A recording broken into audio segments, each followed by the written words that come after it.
There is a particular quiet that lives in houses after everyone has left for work and school. The quiet of a kettle cooling, of curtains settling back into their daytime sleep, of a single clock ticking like someone holding their breath. I used to think that quiet belonged to the house alone. Later, I learned it gathers into your bones. That morning, the quiet felt like a crouched animal. I woke before the sun, because I always do now, and the world was a soft gray smear of dawn through thin curtains. My hands instinctively reached for the little brass key on the chain I wear. My mother gave it to me the first time I moved out of our childhood home. She called it the key for safekeeping. People have a way of naming small things as if the names can hold back the world. The key has never fit any lock in the house. We've joked about it for years. The key to every family secret. I still kept it anyway, because it fit in my mouth the way our family fit into my story. Too tight, a bit bitter, somehow indispensable. I went to clear in the spare bedroom for the visitor we were expecting. My sister, June. She was coming home for a week. She said she needed to look after Dad while we sorted the insurance. She had called late last night, her voice thin and kind, and for a second the voice I loved sounded like someone passing a torch.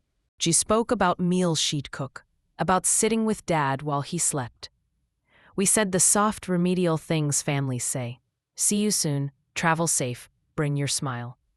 I opened June's closet to hang her coat. Her clothes smelled like the lavender sachets she tucks into every pocket, a soft, heady purple that makes me think of summers with my grandmother, and of the way June would braid my hair while singing half-remembered lullabies. Lavender is one of those smells that strangles memory and eases it at once.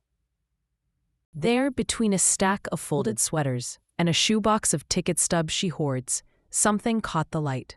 It was a small envelope, the kind bank branches hand you with a polite nod. Cream, no return address. My fingers paused on the flap because my whole body knew the rules of what not to do around someone else's things. Those rules had been written in childhood.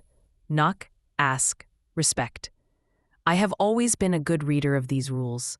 I studied them like scripture when it kept me safe. But sometimes rules shelter you, and sometimes they fence you from a truth you need. Inside the envelope, thick bundles of 20s. At first it read like a stranger's ransom note in my head. My throat tightened. I counted because you count when numbers are your refuge. 10 bundles, 2,000 apiece, $50,000. My hands trembled. The numbers wavered in front of me like a mirage. The clock ticked. The kettle smoked lightly on the stove, where I had forgotten to turn it off. I should have left the envelope where it was.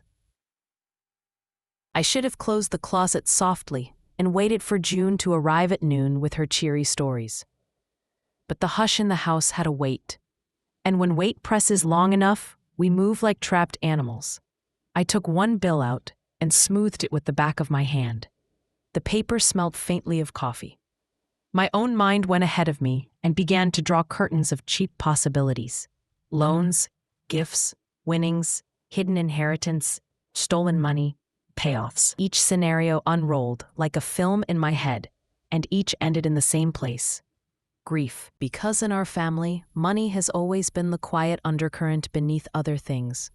The loss of a job, the year my mother's hands began to tremble, the unpaid hospital bill we sweated over when Dad had his stroke, the quiet decisions we made at 3 a.m. about whether to sell the old car or wait another month.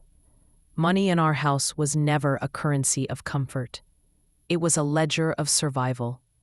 I pressed the bills back into the envelope and, with a furtive hand, slipped it into my cardigan pocket. The action felt foolish and grave, like stealing not only from June, but from the version of myself that believed in rules. But I could not leave it there and not look.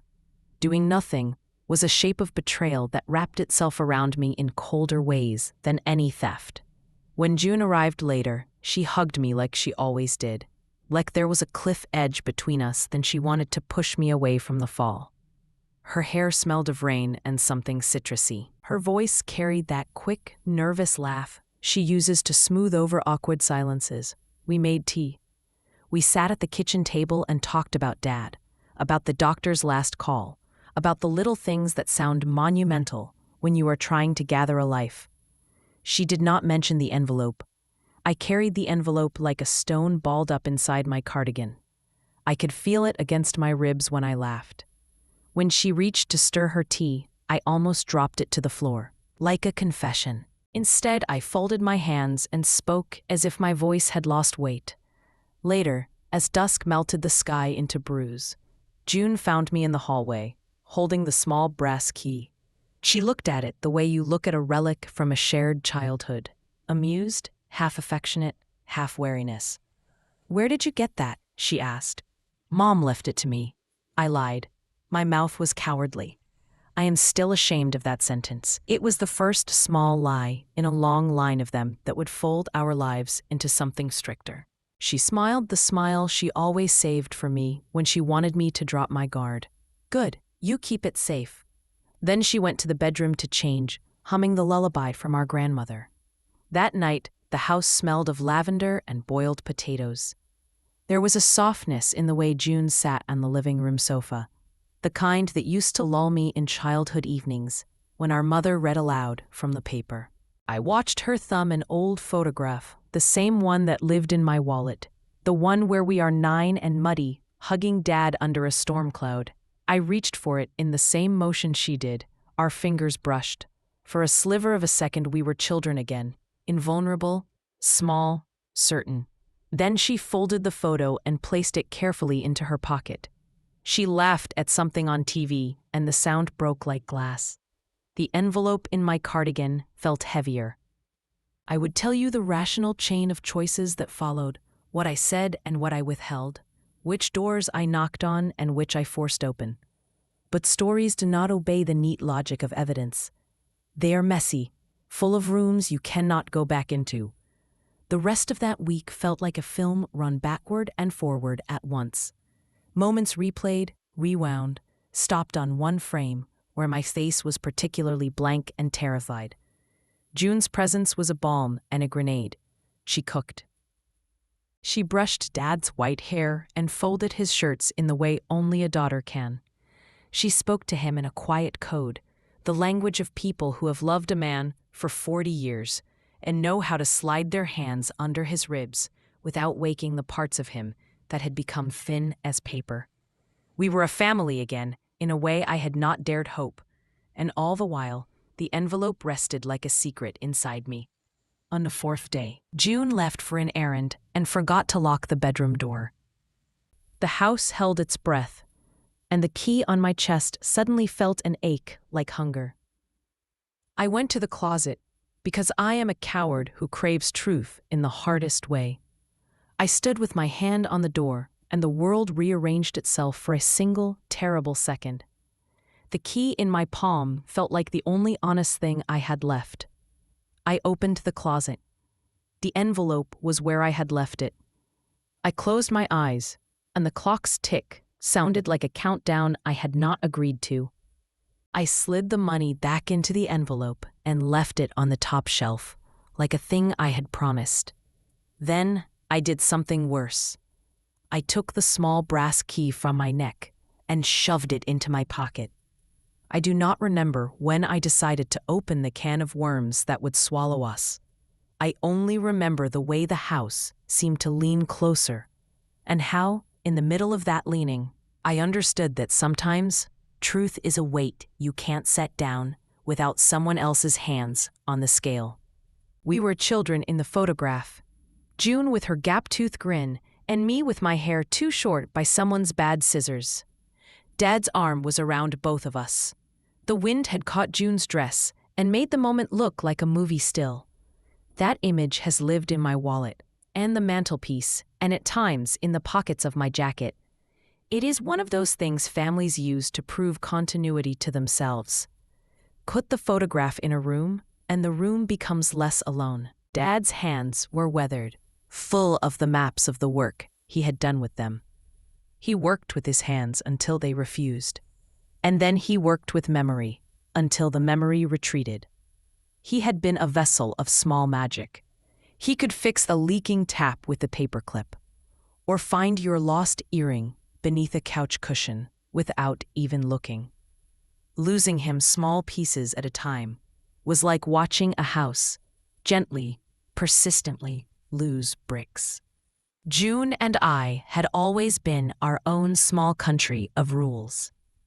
We could trade the worst secrets and keep them like candy under a pillow. She was my favorite person in the world until she was not. And the day the crack opened between us was not thunderous.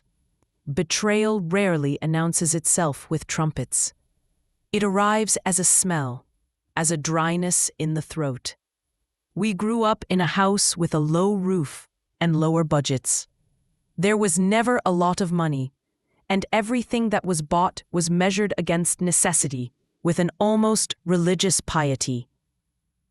When our mother got sick, June and I traded shifts like soldiers, making sure someone was always with her. When Dad's business failed the year I turned 21, June mortgaged everything she had to keep him afloat. We saw June as the one who could hold. She was the unshakable sibling, bold, decisive, practical. Even when she cried, she did it behind closed doors and came out with her sleeves rolled up like nothing had happened. The problems came like weather. They rolled in quietly, a loss here, an unpaid bill there. But there were other wins. June began taking extra work, odd jobs where she returned late with pockets full of receipts and stories she would not talk about. She would disappear for hours with the car and come back with the same knock she always had, and the same stubborn smile, but there was a new hardness at the edge of her eyes. She started sleeping badly, and when she did sleep, she smelled of cigarettes, even though she had never smoked in my memory. I told myself I trusted her, because that is what you tell yourself when you love someone who is the only bridge you have left to a safer bank. Trust, as I would learn, can be a kind of blindness that saves you in the short term and bankrupts you in the long. The photograph on the mantel began to fray at one corner, as if something had fussed with it over and over until the edge tired and tore. People in our family have always been clumsy with mementos. We touch things and their corners cave like soft bread. I like to imagine the tear was the house remembering storms, an architectural blemish with its own story. When I first saw the $50,000, and when June became the axis of my attention in a way that felt both protective and accusatory, I kept turning the photograph over in my hands like a logic puzzle. The crease in the paper seemed to mirror the crease between us. I studied the way light hit June's hair, the way Dad's hand rested on her shoulder, protective, a little stern, the way only a man who has weathered his own storms could be. The edge of the photo had a fingernail mark, an old thing that had been there since before I had learned calculus. It was the kind of small, inconsequential mark that becomes sacred in hindsight. June had always been the woman who saved the day. She would arrive with a casserole dish or a cunning plan and make everything seem manageable. She had a talent for patching a leaking roof and for making bad news sound like a fact you could fold into your day and keep living. I admired her until admiration became an infection, until I started to treat every kindness as a ledger entry. When Dad's health declined, I watched June navigate doctors and insurance forms and home remedies with the kind of fierce economy that has its own poetry. She would sit by Dad's bedside and whisper to him like she belonged to the room. She would hold his hand and fold it like a letter. Those nights, in the low light, I would see a woman who had taken too many weights and kept moving under them so no one else would notice. My gratitude for her was a small, humble thing that made me want to keep her safe at any cost. But gratitude is not an immune system. It cannot protect you from betrayal. A week after finding the money, my small, cautious world began to rearrange itself. I found an envelope of receipts in the junk drawer, notes from a clinic with amounts, invoices for services, a small stapled stack of business invoices I did not recognize. The handwriting was June's, careful, slanted. The amounts were large. I felt my body remember a particular kind of hunger, the one we learned from being children who had seen empty cupboards. We learned to translate hunger into practice. We learned to schedule gas payments like prayers. I began to call the places named on the receipts. Each conversation sounded like a stone thrown into my chest. The answers returned with polite, professional voices: payments due, account in arrears, deposit posted. The pieces did not yet form a whole. They were a scatter of facts waiting for a pattern to emerge. I do not like secrets. I like patterns. When patterns hide, a different sort of fear enters. The fear that something you trusted has simply been doing its quiet work without asking your permission. That photograph with the torn corner became a talisman. At night, I would hold it and try to read June's expression, as if a face could confess. I would run my thumb along the tear and imagine the thread of events that might have caused such a rip. An argument, a storm, a moment of panic. I did not see the actual cause, not yet. Instead, I saw 1,000 possible causes, and in each one my hands grew heavy. It is strange how families can live in parallel truths. June would tell me, over tea and between caregiving tasks, that she was fine. Her life outside our house was complicated, she said, and that word carried its own weather. "Don't worry," she would say, and then walk into the other room like she was carrying a kettle that might spill at any moment.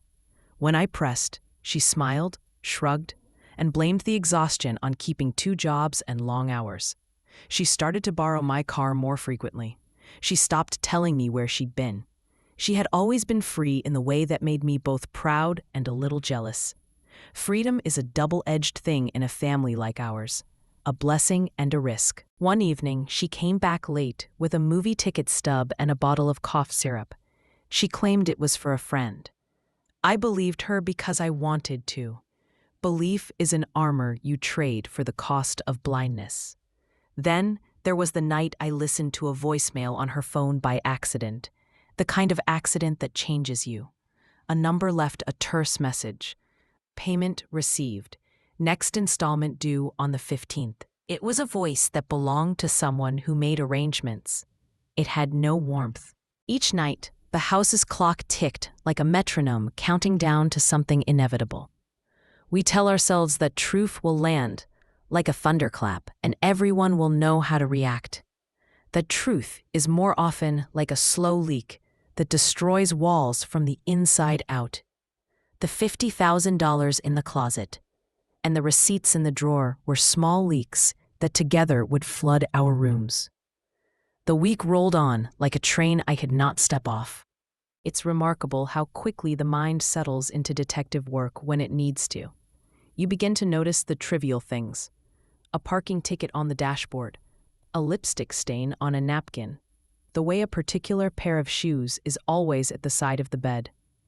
In our family, the small things always tower into significance. They carry the history of who we are, and if you pay attention long enough, they reveal the truth. I started cataloging June's comings and goings like a clerk taking inventory. I wrote names on the back of the photograph, the way you might write a password on a piece of paper and clip it to the corner of your life. "Who did you call?" I asked innocently once, and she smiled with the practiced gentleness of someone deflecting a storm. "Clients," she said. She had always called people projects or clients, like naming them made the work manageable. "They need me," she added, as if that explained any irregularities. The receipts I found in the drawer were not all medical. She would linger in the doorway, watch June and me with a soft expression, and then leave with a new casserole in her arms, and a question in her eyes that never fully formed. I began to learn the vocabulary of the world June had been navigating in private. There are words I had only seen in knots of papers: loan, installment, past due notice. They looked like enemies in black suits, moving through the script of our lives. I kept thinking of the money in the envelope, crisp, benign, ugly in its promise. Where had it come from? What had it paid for? My imagination ran to shame and to fear. That secret money gave life to old anxieties I had thought were long dead. I remembered the year I was 16, and we had a leak in the roof. The rain used to sound like fingers tapping Morse code. June and I sat on the kitchen floor, with a bucket and a flashlight and a patched plan. We whispered about how we would make it, selling an old sofa, working overtime. We had been so determined, so certain of our plan. The house was full of resourcefulness then. It felt like love. This memory became a lens through which I watched June's present behavior. She started to close doors when she answered her phone. She began to wash her hands more often, as if she was scrubbing off a residue only she could sense. She started to lock the glove box in her car, in the way someone hides small things away for reasons they will not explain. When I asked if she needed help, she smiled with a bright, brittle edge that made me think of glass. There is a way families weaponize silence. We learned it from each other.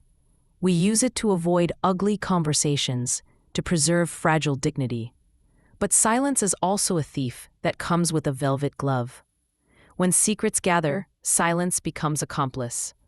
One night, as late rain tapped the roof and the house smelled like wet pavement and lemon, I stayed up and did something I would later berate myself for. I took June's laptop. It sat on the kitchen table like a sleeping animal. She always left it unlocked. She said passwords were for people who had something to hide. I told myself the laptop would be a tool, not a betrayal.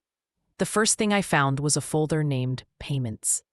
Inside, there were spreadsheets with dates and figures and names. There were entries labeled in ways that made my throat constrict. Account X, Advance, escrow, Deposit 0421. My eyes slid over numbers, like someone reading a ledger of weather. Precise, implacable. I copied a few names into my phone and started calling. She always left it unlocked. She said passwords were for people who had something to hide. I told myself the laptop would be a tool, not a betrayal. The first thing I found was a folder named Payments. Inside, there were spreadsheets with dates and figures and names. There were entries labeled in ways that made my throat constrict. Account X, Advance, escrow, Deposit 0421. My eyes slid over numbers like someone reading a ledger of weather. Precise, implacable. I copied a few names into my phone and started calling. One number rang, and a man answered with the kind of all-business voice that made my stomach drop. "Yes," he said. "This is regarding June Morales?" My voice betrayed me, rushed and high, like a child called to the principal's office. He confirmed a series of transfers to an account with a corporate name I did not recognize. The man was polite but non-committal. "It was all above board," he said, as if that answered anything. The more I dug, the more I felt like an excavator dragging a brush through the ruins of a building. For every answer I found, 5 new questions rose like dust. Why would June keep $50,000 in cash in a closet if this was above board? Why had she never spoken about these transactions at the kitchen table while we sipped tea and ate stale cookies? Why keep those receipts in a drawer, like a breadcrumb trail we were supposed to ignore? Guilt arrived in me like a slow storm. I had the money on my person now. Absurd and comical and potential madness rolled into one. I kept convincing myself I would return it, that I would say nothing until I understood. But understanding is a luxury, and sometimes you grab for it like a drowning person reaching for a hand. I told myself, repeatedly, that I loved her. I told myself that love was full of fortitude and trust. I told myself I was protecting the family by waiting. And in the middle of those rationalizations, there was a raw, animal fear. What if this money was the first stone in a collapse? What if June's secrets weren't small ones at all? In our house, there is an old clock on the wall that had stopped when I was 10. My father wound it up again when I was 20, and it started to move with a stubborn tick that matched my pulse.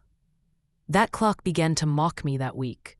Its hands spun on as if nothing had happened, and I found myself watching them, like a hostage waiting for a sentence. I knew the truth would move in its own economy, regardless of my moral calculus. I had only one failing. I wanted the answer without the consequence. I kept mining until a name repeated itself on the spreadsheets: Gabriel. It was a name that belonged to a man who once worked for Dad, a man rumored to be slippery and resourceful. I had seen him at our bakery years ago, handing over a wad of cash with the easy confidence of someone who is used to small corruptions.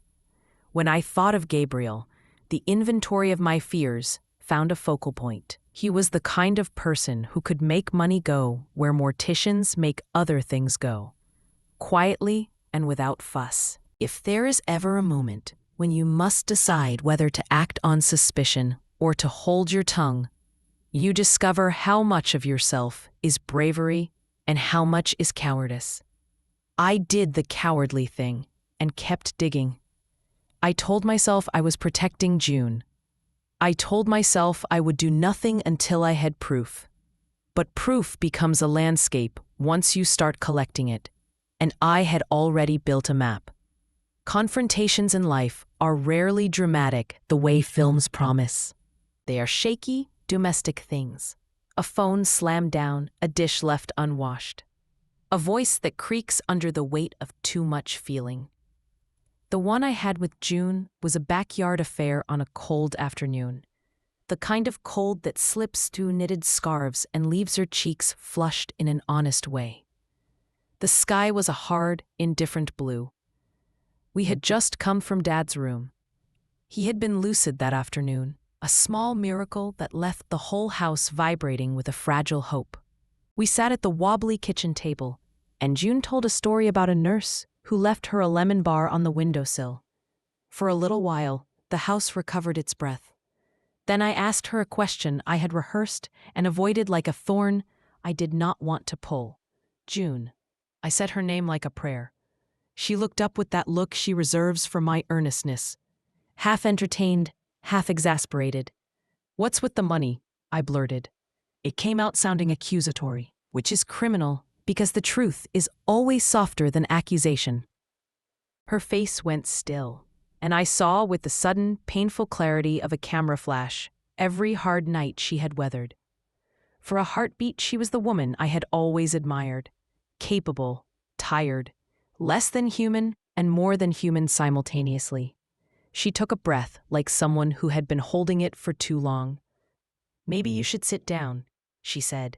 It was the oldest rhetorical trick. Buy time and see if the other person can wait out your fear. I did sit down, because I do not have the courage to stand against the people I love. She told me then about debts I had not known existed. She spoke in the exact clinical cadence of someone who had been talking to lenders and doctors and lawyers so often that her voice had become an instrument tuned to facts and not forgiveness. There were loans from after Dad's business fell. There were medical bills. There had been a bad investment previous to my time, a shadow of a decision that had metastasized. There were threats, and then there were payments made in cash to prevent a paper trail from growing long enough to strangle us. Everything was presented like a complex algebra problem. Numbers here, dates there. At first, it sounded plausible and heartbreaking. She explained the motel nights and the strange equipment purchases. They were for a project she had taken to sustain a side income. Something unsavory, but ostensibly legal, she insisted. My chest loosened a notch, and then tightened again. The story changed tone when she said the name Gabriel. "He helped me get it off the books," she said softly, her voice frayed at the edges. "He's a fixer. He said he'd clean things up. She watched me while the words hung. I know it looks bad, she continued, but I did it to keep us from losing the house. That should have been the end. That should have been the solution. A sister sacrificing for the family. Instead, it was a nexus of more questions. The more she explained, the more the story resembled a knotted clump of strings. Why Cash? Why Gabriel? Why keep it secret from me, the person she once trusted enough to share her midnight fears with over slices of stale bread? She was not an unfaithful villain. She was a woman who had been shoved into choices by the small cruelties of life. She was brave and flawed in equal measure. And still, the discovery of the $50,000 felt to me like an ethereal knife, precise and personal. I remember, and remember wrong, in ways that later unspooled into regret, how I spoke. I said things that felt kind in my head, but were brutal in her ears. I used the word stealing, like a hammer to a fragile pot. She recoiled as if struck. She looked at me with eyes I did not recognize, angry, wounded, and stunned into a new armor. In that moment, she was no longer my brave sister who baked bread and fixed leaky sinks. She was a stranger shaped by years of choices I had not witnessed. The conversation ended with June stepping outside with the abruptness of someone who needs air. I followed because I had to know how far the fissure had opened. She stood by the backyard fence, the wind picking at her hair. Her hands were bare against the cold. She told me she had done everything to keep us together. She told me she had taken the money from a place she thought would not harm us. She told me Gabriel had assured her everything would be fine. I thought I was protecting us, she said. You have no idea what it's like to watch the house slip away. I wanted to say I knew, but the truth is I did not. I had not seen the nights she sat up, nursing a bill like a child. I had not heard the phone calls in the dark, or the men who had offered solutions with the casual cruelty of predators. I had not seen her drink to blot out the edges. I had only seen the outward sheen of her competence. That sheen, I realized with the heavy clarity that comes after the argument, had been a scaffold around fear. She asked me for one thing: secrecy. Please, she said, not yet. I can fix this. Give me time. My response was an instinctual, humiliating selfishness. I thought of the moral ledger, of honesty, of the righteousness I would feel by bringing this out into daylight.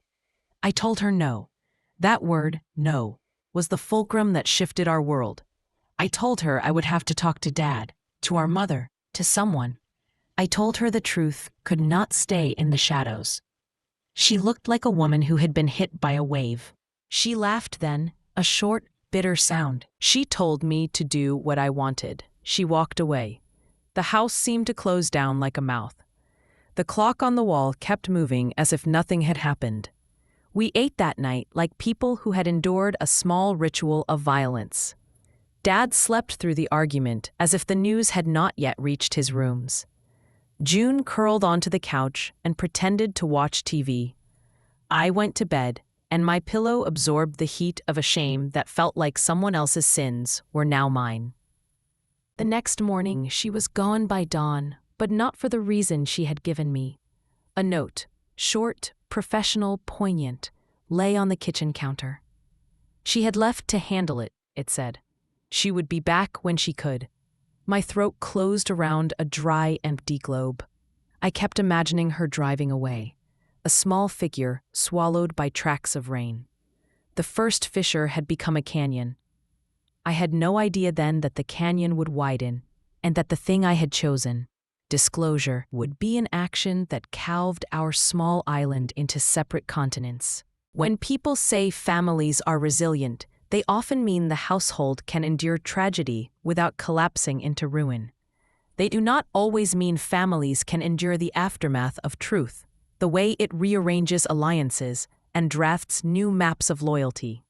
For days after June left, the house felt like a stage between acts.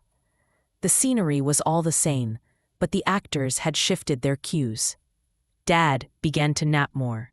His breathing deepened into that small turbulence that families translate into prognosis rather than compassion.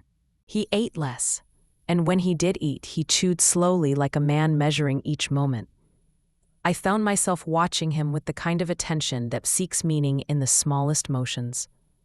He would look up suddenly and ask where June was, and the question was a blade edged with worry. Mum said very little.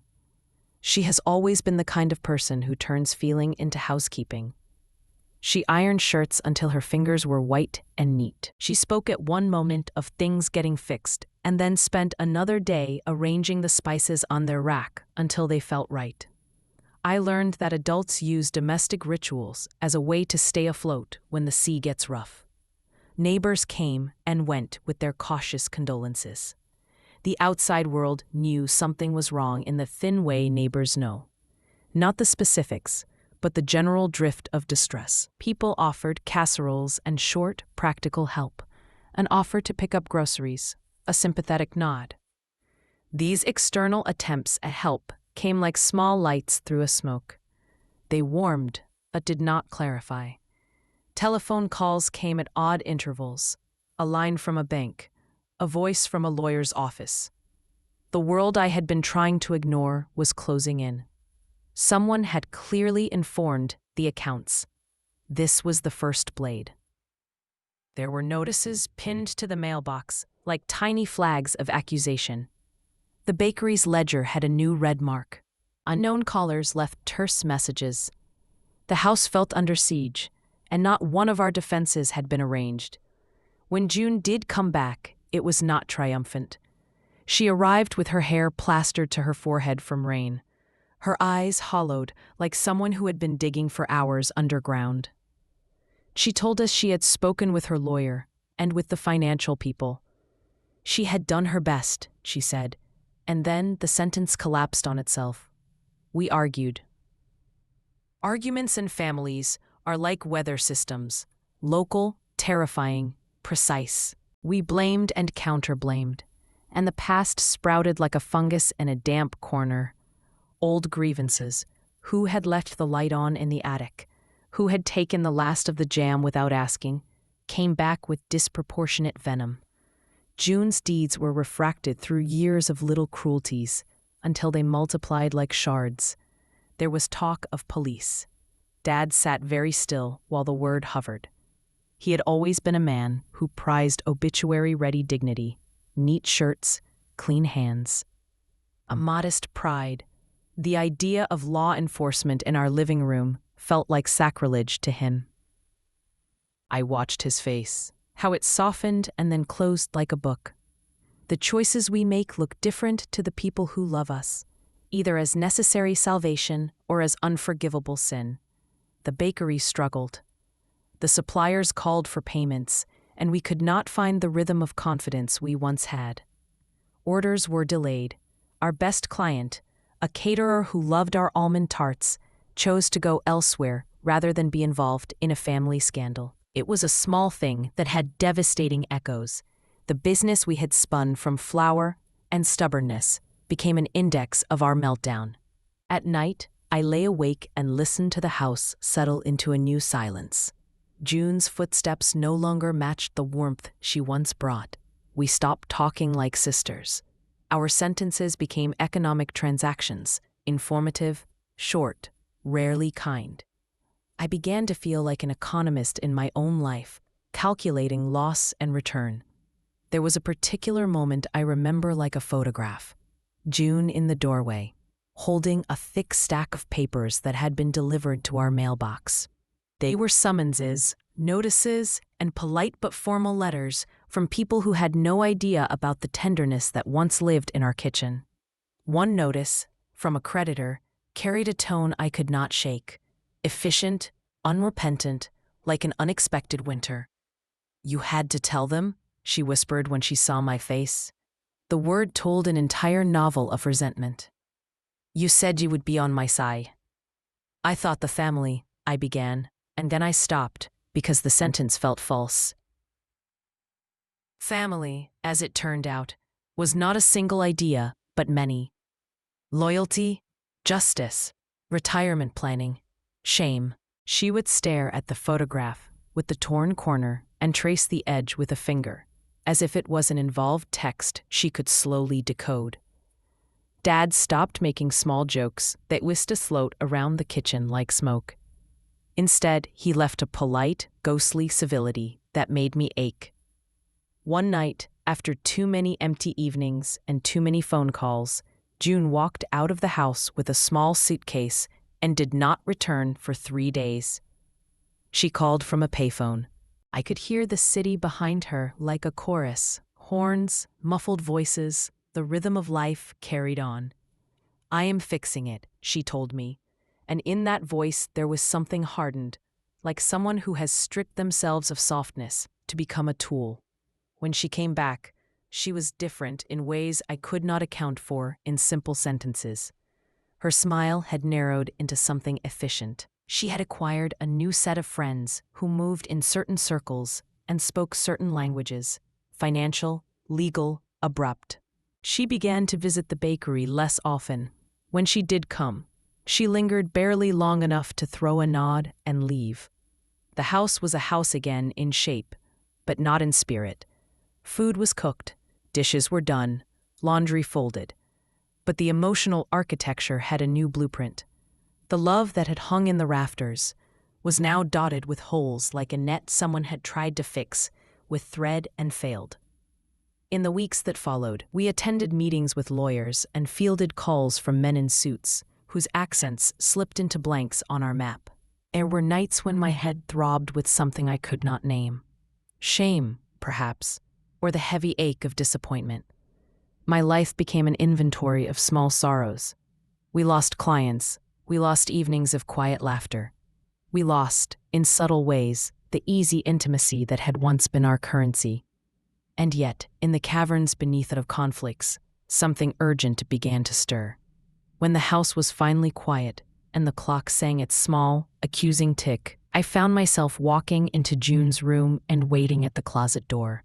I had the brass key in my hand again, the key that had never fit any lock, or so we had thought. I stood there like a man before a confession booth and realized in the silence that the door I intended to open might not be a door at all, but a threshold to a different life. That night, the house smelled like lemon oil and old newspapers. The clock had a metronomic certainty, an honest little tick that seemed to mock my indecision. I held the brass key in my palm until it warmed to my skin. Keys carry promises, the promise that you can find a way in, or the desperate hope you can lock something away. I had learned that sometimes keys are both. June had been asleep for hours. Her breathing was steady, the sort of rhythm that suggests exhaustion rather than peace. I tiptoed toward her closet with the furtiveness of a child stealing an extra biscuit. My hand hovered over the doorknob, the metal cool and unfamiliar. The house seemed to know I was committing an infraction and held its breath. When the key turned, and it did with a tiny surprised click, the world rearranged itself. I had always assumed the key was ornamental, but there it was, a whisper opening to a private room.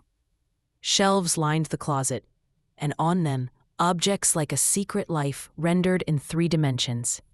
A shoebox filled with neatly folded receipts, a plastic bag with cash stacked in orderly bands, an old journal wrapped in a scarf, the edges of pages dog-eared with anxious diligence. My fingers were clumsy. I opened the shoebox and dug through the receipts like a poker player reading the hands. There were invoices from clinics, transfer slips, and a handful of papers with handwriting I did not recognize. The cash was there, not the entire $50,000, but more than I expected. A small, battered notebook caught my eye. June had always written lists: groceries, tasks, people to call. This notebook, however, was different. It was a ledger of small, human acts and disasters. She had written, in the kind of cramped handwriting that happens when one writes late at night, confessions I had been both desperate and cowardly to avoid. The entries began mundane. Paid rent, $900, Due 04-1. Then they became more intimate. Gabriel promised help. Fee $5,000. Paid in cash. The handwriting skewed a little as the entries continued, the ink blotting on certain nights. There was a page where the word scared was repeated like a chant. There were notes that read like a person trying to keep a life from unspooling. Don't tell. Protect the bakery. Call lawyer. Then I found a letter tucked between 2 pages. The corner folded with the care of someone who has been lighting small candles in a room without electricity. It was addressed to me. My name, written in June's hand, small and familiar. My heart slammed so hard I thought I would faint. I don't know if you will ever read this, it began. The letter was a kind of apology and plea braided together. June explained, as only she could, that she had borrowed money from men who promised to be helpful. She had used business dealings that flirted with gray areas. She had been desperate. She had been trying to do what our family needed without bringing in the shame or the bureaucratic steamrollers that might have made our lives public and raw. But the letter stopped short of a full explanation. It admitted mistakes, and it took responsibility in a way that made me both ache and ache again. It also contained the strangest line. I had to make choices I wish I hadn't, but I did it to keep what we have. There was a tremor, the way hands tremble before they make a call. There were other things in the closet that stung. Photographs of men I did not know, sticky notes with names and times, a handful of business cards from collection agencies. It painted a picture of someone moving between worlds, home and a darker business world, trying, somehow, to stitch them together. I saw how fatigue had hollowed out the edges of her life. Some of the receipts were for wire transfers to accounts, in names that meant nothing to me. Some were for services that, when I Googled them in my head, did not make sense. There were times I felt as if I were translating a foreign language using a child's bilingual dictionary, uncertain and failing often. The evidence suggested a life that had been lived in margins, in cash and in confidence and in fear. I remember, with a shame that burns even now, how I sat and cried on her floor. Not because I had found proof, but because the person I thought I knew had been trying to hold us together the only way she knew how. The tears were as much for her as for the betrayal I felt. They were for the kind of love that looks like sacrifice and sometimes becomes a consuming fire. I found one more thing. A small envelope with my name on it, tucked behind a loose board. My hands closed around it, like someone grasping a railing. Inside was a single photograph and another note, more private and more urgent. In the photograph, June had taken me by surprise. We were both younger, laughing, and Dad was behind us, with his arms outstretched, like he was mid-gesture in a story. On the back, she had written, "For when you need to remember why I did it." The note said nothing else. The last page of the ledger had a tally. Numbers were scribbled together with a painful pragmatism. Money in, money out. At the bottom, in a different ink, she had written, "If this ends us, remember, I tried." The closet, with its small universe of things, made me realize how complicated heroism can look. She had been brave and reckless in the same breath. She had been criminal and noble in equal measure. She had been a sister who had tried to buy us time with her own hands. I closed the closet slowly, like someone sealing a wound. The key in my pocket felt heavier now, weighted by knowledge. I could have turned away.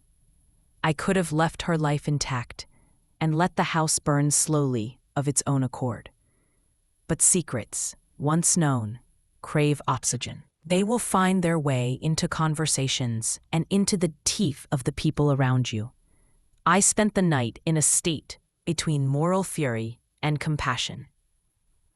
I understood, finally, that forgiveness would not be a single decision, but a process like untying a tightly wound rope. I also understood that some processes require payment and reckoning. You cannot simply pay for the past. and expect the future to turn its face back to you. At dawn, I made a choice that felt both necessary and horrifying. I brewed coffee, sat at the kitchen table, and dialed a number I had been avoiding. It was the number of a lawyer June had mentioned in one of her receipts. The voice on the other end was businesslike and efficient. I explained, in part, what I had found. The words spilled out like someone shoveling ash. I did not know then whether I was saving us or finishing us. The lawyer said calmly that there were steps to take. There would be disclosures and negotiations and, possibly, the involvement of law enforcement. The language felt like frost. I imagined June reading my decisions like a verdict.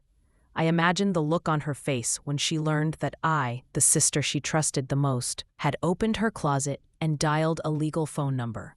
In some ways, the thing I did next was inevitable. In others, it felt like a betrayal so deep it would etch itself into our family like a permanent scar. I remember thinking, every action in a family becomes a story told and retold in uneven fragments. This would be one of those stories. When the lawyer recommended we involve an accountant and clean the books properly, I felt the ground tilt beneath me. It was like agreeing to excavate a grave because we thought we might find something we could use. June was not ready for excavation. She was still finding her footing after months of running and hiding from men who promised fixes but delivered anxiety. We sat in a small conference room with fluorescent lights that made our skin look tired and thin. The lawyer sat at the head of the table and talked about exposure and mitigation, and the accountant clicked numbers into a calculator with the mechanical impartiality of a judge reading sentences aloud. June listened with a face that was both composed and drained. She held a paper cup with both hands like a talisman. When it was her turn to speak, she did not begin with the details the lawyer wanted. She began with an apology that hit me harder than I expected. "I am sorry," she said simply. There was no theatricality in it. It was the kind of confession that had been years in the making. She explained her choices, but there is an acute difference between explaining and excusing. She did not excuse herself. She said she had been trying to prevent the house from being sold, trying to keep the bakery afloat during lean months, trying to pay for treatments and late payments without exposing us to the kind of public shame that had the power to rip everything away. She had taken loans she thought she could carry in secret. She had trusted people with bad teeth and better smiles. I listened, my hands folded tight in my lap. The stories people tell in courtrooms are different from the ones we tell in kitchens. They are colder, pared down to fact. But there is always a human center, a beating core. When June told us the name of Gabriel, the accountant's jaw went tight. "We've seen his name before," he said quietly. "He's involved in a lot of off-books movements." The accountant suggested structured repayments and a possible program to avoid immediate criminal charges if we cooperated fully. The words were odd, legalities that smelled faintly of mercy but tasted like obligation. There would be conditions, full disclosure, strict reporting, and perhaps the repayment terms we could manage. The lawyer spoke of negotiation and the possibility of bargaining for leniency. June's eyes flicked to me during the conversation, and for the first time in months I saw her like a child standing at the shore. She was pleading without asking, exposing herself in a way that made me both ache and rage. "I wanted to protect you," she said to me later, her voice small. "I thought if you found out, you would be angry." "I am angry," I said, for honesty. But even as the word left my mouth, it felt incomplete. There was anger, yes, and there was a different, more corrosive feeling, a peculiar grief that we had not been honest with each other for so long. When the accountant left with his folders and the lawyer recommended a cautious approach, June and I were alone in the sterile, tepid light of the conference room. "If you go to the police, I will lose everything," she told me. Her eyes bore into mine like a plea. "Please, I need you." I thought about Dad with his hands that had once fixed the world in small, practical ways. I thought about Mum, who had always murmured that honesty was the best policy, even when honesty looked like losing. I imagined the bakery, the ovens, the smell of sugar, the laughter of early customers, all of it up for auction. I imagined a life where the kind of poverty we had dodged for years came back and settled in the house like an unwelcome guest. So I did something I regret and forgive myself for in uneven cycles. I did not call the police that day. Instead, I chose negotiation. We signed papers agreeing to cooperate, to reveal the ledgers, to bind ourselves to a repayment plan and oversight. The lawyer said it would buy us time. The accountant made schedules with the zeal of a man building scaffolding around a damaged building. The months that followed were a curriculum in restraint and humility. June worked odd hours, more and more. She took on projects that required her to be in rooms she would rather not be in, hospital corridors and the offices of men with cheap cologne and expensive patients. She paid what she could. We tightened budgets until they threatened to crack the very fiber of our life. People in town began to notice that things were different. The bakery's windows were not as bright. The bread still smelled like morning, but the laughter that used to float across the counter was quieter, more careful. We lost some clients who preferred not to be associated with families embroiled in scandal. But, and this is the small, stubborn miracle I still carry like a coin, some customers came more often, as if to show solidarity. June's lawyer negotiated a deferred prosecution agreement conditioned on full cooperation and a repayment plan. It was not exoneration. It was a lifeline. We signed. We hoped. Hope is a fragile thing that must be handled with reverence. The repayment plan became our new religion. June worked until her hands were raw. She took shifts, delivered pastries at dawn, and visited collection men with a face of civic apology that mortified and humbled me. On weekends, she sat with Dad and read the paper, and when she laughed, it was quieter but more honest. The house began to stitch itself back with smaller, improvised stitches. But consequences have a way of arriving, even when you try to build a bridge of goodwill. Our social circle thinned. Cousins who used to stop by casually started sending cards with stiff, typed notes.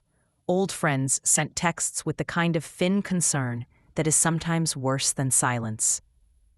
The world had decided how to interpret June's transgressions, and public opinion is a harsh court. At night, I would find June sitting on the back step with her knees pulled to her chest, the darkness pooling around her. She smelled like lemon oil and resolve. I sat beside her and learned how to be silent without being cold. This is an important skill in families broken by money. To sit and to let people speak without pushing them into a defense. Forgiveness in our house was not a single moment, but a collection of small acts. A coffee left on the counter, a note tucked into a lunchbox, a morning where we did not speak of the legalities, but about the weather. It is not noble, it is necessary. We had to survive each other before we could attempt to be generous toward the person who had hurt us. One evening, after months of repayment calls and slow progress, June brought home a small, wrapped gift for Mum, an inexpensive scarf in a color Mum loved. The gesture was small and poor in monetary value, but it had an economy far beyond price. Mum cried when she unwrapped it, and Dad cleared his throat and called us sturdy, in a voice that sounded oddly like a compliment. We had reached a place where the immediate legal storm had abated, but the world had been altered. There were rooms in the house where conversation was now off limits. There were subjects we skirted like sharp rocks. We learned how to live with the knowledge that one person's solution could devastate many. June paid back what she could. She apologized in 1,000 useful ways. She was not absolved of responsibility, nor did she demand absolution. She simply carried on. In the small acts of daily life, she became both penitent and brave. She went to sleep sometimes with her face damp from crying and woke up with a plan. The truth had not returned the house to its former shape. It had remade us in a new image. And sometimes, in rare, tender moments, we would gather in the kitchen and talk like the family we had always been, our voices soft and a little wary, the clock keeping its steady, merciless time. Years have a way of buffing the sharpest edges of memory. They do not erase, but they smooth. We never returned to the exact blueprint of who we were before the money. People are not stitches you can simply sew back together. But we learned the art of repair. The repayment plan took nearly 3 years. There were months when it felt like a never-ending treadmill. Work, pay, rinse, repeat. But each payment was a small exhale of honesty.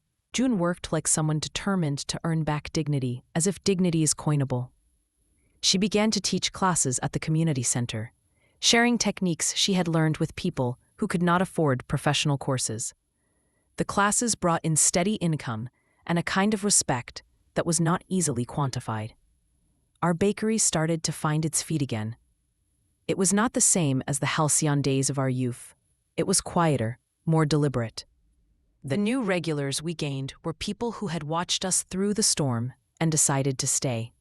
They were the kind of customers who spoke to you about ordinary things and accepted bread without conditions.